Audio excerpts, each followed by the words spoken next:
What's up, guys? Shock here. Welcome back to the channel. And today, guys, I am bringing to you a updated Shark deck for the May 2022 format. Thank you guys so much for tuning in. I appreciate it. Thank you for all of the views and subscriptions that you guys have been doing. I really do appreciate it. If you guys like the content that I do come out with, please feel free to share, like, comment, all the good stuff for these videos because it influences me to make more of these. And sorry for such a long gap in content. I actually got a request for this video and I've been thinking about it for a while ever since Desires came back to 2, so I thought, hey, why not? Let's post a video of my Shark deck. So without further ado, we'll get into it. Not going to show a side, but I will show the main and extra, and I'll tell you about my ratios and why I think they're correct. We can get straight into it. So first off, you're playing 3 Beautiful Princess. It's really, really strong, obviously. Not much to say about it. It's a +1. And 3 Buzzsaw Shark. So these are your 6 starter cards that let you do everything that you want to do. Not much to say about them.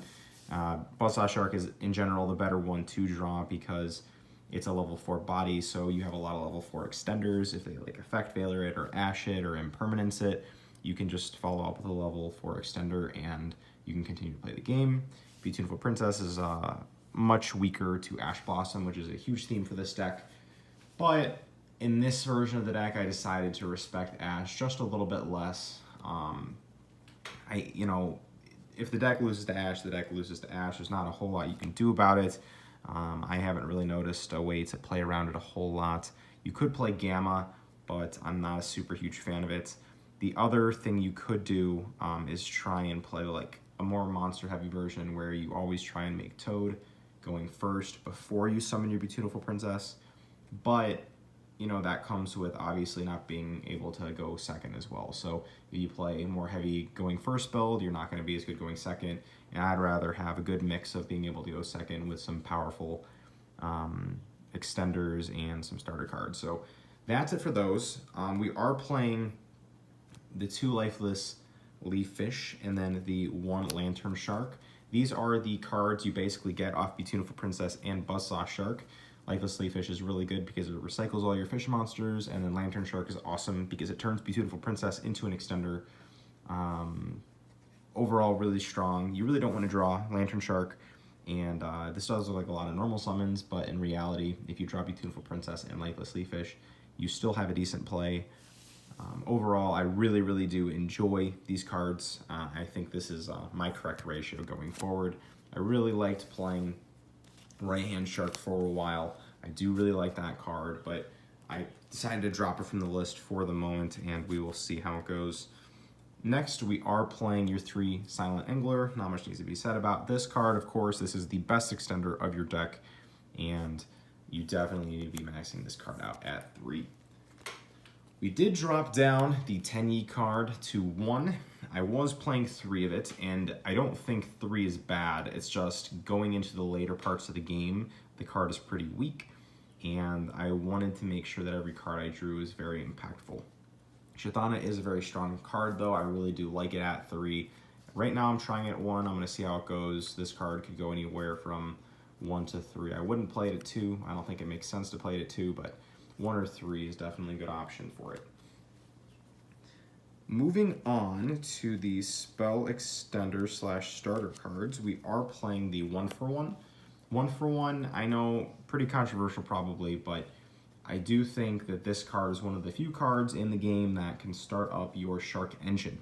So you have Beautiful Princess, Buzzsaw Shark, 1-for-1, and Lifeless Leaf Fish, giving you a decent consistent 9 cards to get you into your engine. And from there, you can just draw extenders and play the game. I do really enjoy 1-for-1, even though it does lose very hard to Ash. That's kind of the theme of this deck at the current moment. On to more like extenders. We are playing the 3 Ready Fusion and the 1 Instant Fusion.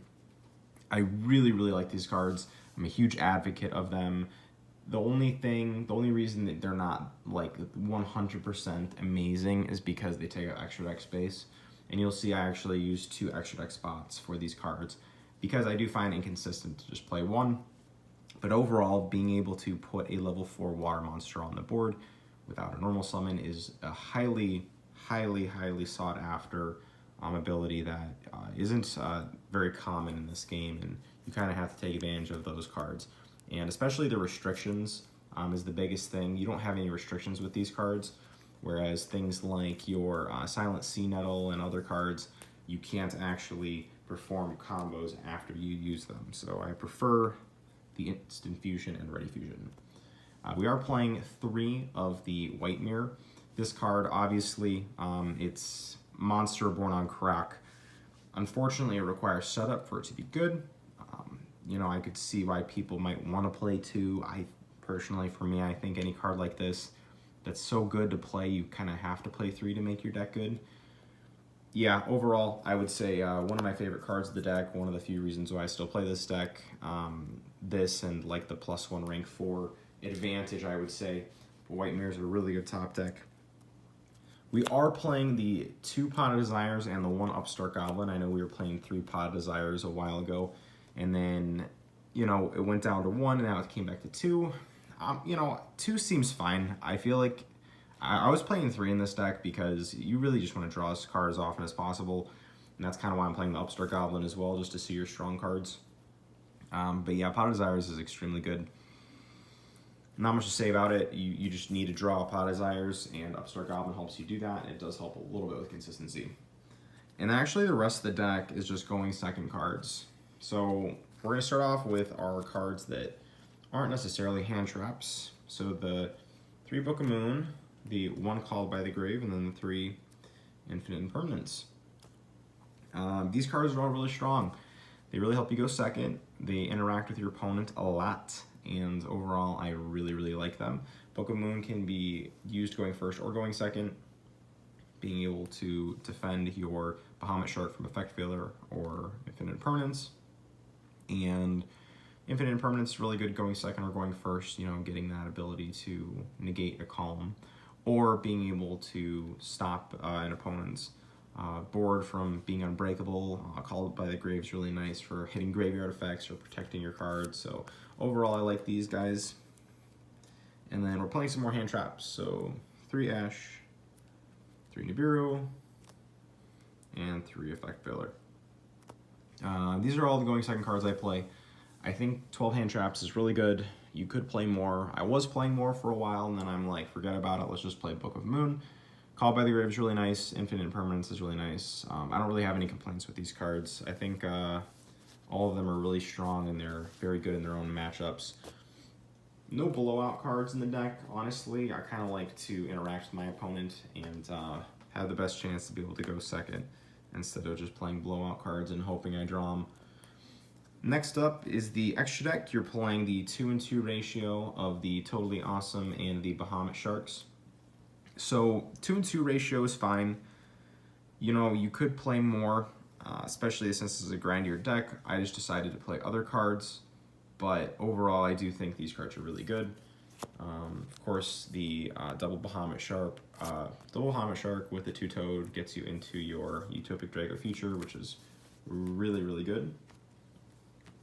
Then you are playing the 2 number 4 Stealth Kraken and the 2 Stealth Kraken Spawn, because these cards are such a cool engine, and you know, DPE is gone, so people are not going to be playing around cards like this very often, but Stealth Kraken and Stealth Kraken Spawn are both really annoying to deal with, so I do like this engine a lot.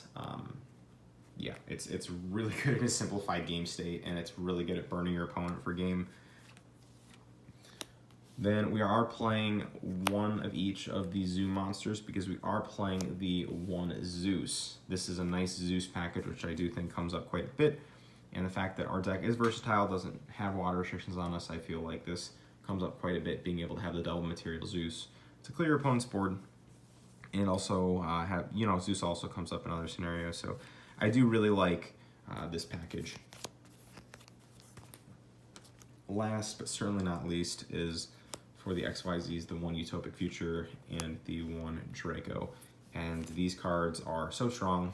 This card cannot be destroyed by card effects, I believe, which is really nice, and it's 3K. So yeah, they do a lot for the deck. And finally, the two German rare fish. These cards are awesome. Again, I play two because I don't want to draw an instant fusion and a ready fusion and not be able to make the going first play. You know, you can recycle these with like this leaf fish. It's not that big of a deal. You can also monster reborn these after instant fusion. When I say monster reborn, of course, I mean white mirror. But yeah, overall, that is the list. I really, really love this deck. I think it's super fun. Not super difficult to play, but overall, like a fun deck, I would say, to kind of just mess around with the locals and see if you can like beat any meta decks with it. Pretty competitive, I would say, especially with, you know, being able to switch out any of your tech cards that you want at any point in time. But yeah, that'll do it, guys. Thank you so much again, and we will see you next time. Have a good day. Take care. Bye-bye.